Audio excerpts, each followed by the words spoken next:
Hello, welcome. Right, so where's this week's video? It's a bit of a disappointment, I'm afraid, because I've had a really busy week, as I'm going to show you now. But unfortunately I was busy with work and not on the bike, so not really any development there to share with you. Although there is something semi-exciting I want to show you, which might be a help to some of you.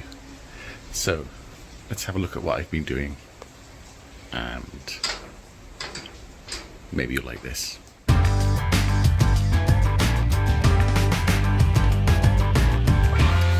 Right, here's the bike as it stands, and you can see I've just popped that rack off, which we hadn't really seen before, with its new holes, which I've put some felt tip on temporarily. So have a look at that. And the reason I haven't really done anything more is just look at all this stuff.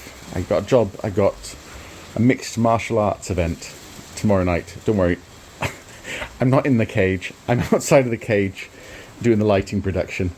So I'll share a bit of that with you next time, because that's always a bit of fun. So I got all my flight cases ready, and I'm going to load up the van once it stops raining. And the van's what's taken up the rest of my week, because in the UK we've got an annual government safety inspection. Mine was going to fail on all its brakes, as you can see. So my van brakes, they weren't grinding, but they weren't going to pass the annual safety inspection. So a full set of pads all round for the van, and the weather wasn't very nice. And I had to buy a new jack because it's much nicer than using a van one to work on it. So that took a couple of days. I've been doing all my work prep, and then one of my clients came up with a last minute job, so I had to drive around helping them out. That's why I haven't had a day on the bike, but I guess I ought to do some work sometime. But no fear, Monday or Tuesday I'll get back in here, and we'll carry on with that, and I'll upload that straight away. So you've got a usual long boring one to look at. This might be the shortest video ever, but this, whilst I was doing all this work, obviously my eye was on the bike really, and I found out something. Obviously if you've been following the series, you'll know that this is a classic 350 seat. On the classic 350 mounting bracket, which are like hen's teeth or rocking horse shit to get hold of, depending how you like it. And without that, you can't mount it to the frame. There's our bobbed fender, as per previous episodes. But whilst I was getting all my gear ready, what I found, or rediscovered, is the original Meteor 350 subframe. If you remember episode 1 or 2, or way back when, this is the original subframe that came off. And I just thought, is that still going to fit? Now I'll try and do this one-handed. So that hook's on the back.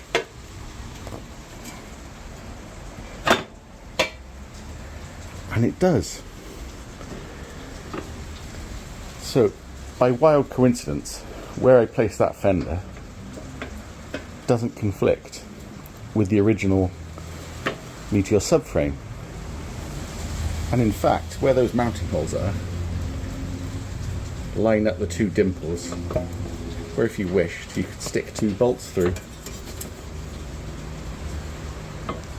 So you could bob the fender on a Meteor, not do the classic 350 seat thing at all, and do that. And then, following off of that, of course, your original Meteor 350 seat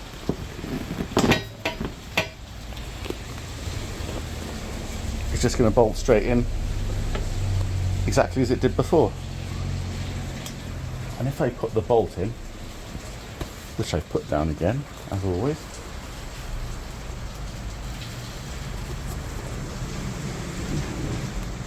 bolt.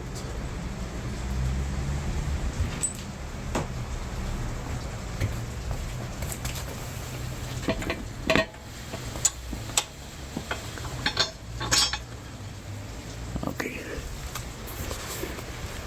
So there's everything we've done so far. But with the original 350 Meteor subframe, original 350 seat, and what we did to the mudguard before, and that's in the previous episode. If you want to look at that, if that's of interest to you. And then following on from that, if you still want to have a pillion, you can still have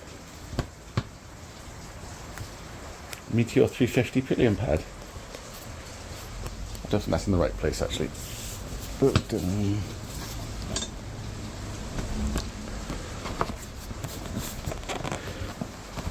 that's kind of right.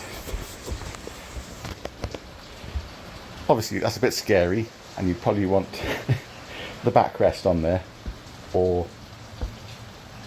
the grab handles. It just shows that is possible. If you've been watching this series and thinking it's not going to be possible to change the fender without doing the classic 350 seat thing, there is a way through it. Look, there is a way.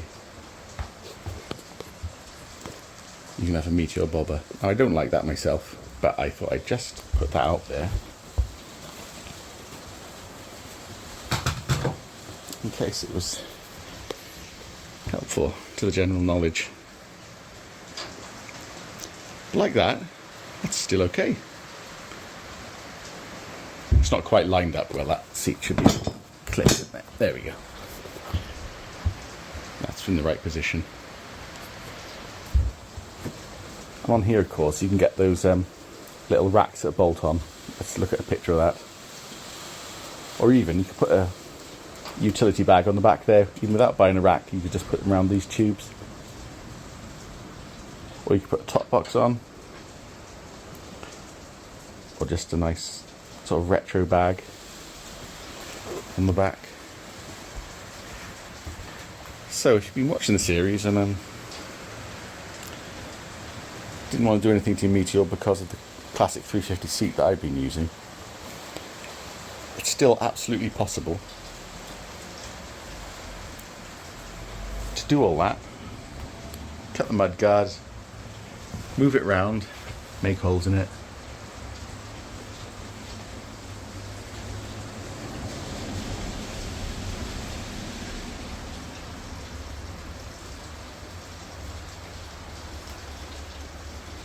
My floodlights, so someone's going to get pasting tomorrow night with them pointing at them. In fact, after they get knocked on their back, that's probably the last thing they're going to see. Not permanently, obviously. I'll share some of that tomorrow night. So we've completely disregarded my classic 350 experiment, and we've got an alternate ending.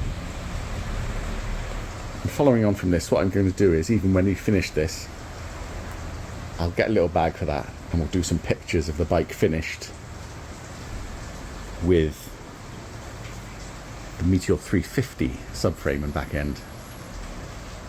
So it's be like a bit like a Thunderbird from the TV series.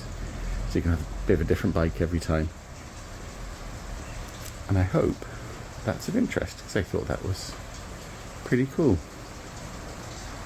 So it truly is a Meteor 350 bobber now. I hope you enjoyed that small diversion. And this gives you something else to think about. Get your Google fingers working and thinking about what you might do to your bikes. And I promise I will do a video Monday or Tuesday, and I'll get it uploaded, because we're going to be looking at this back end, not this back end, my back end as such, and lighting and number plate. So thanks for joining me, thanks for your patience, and I'll talk to you all soon, I hope. Take care.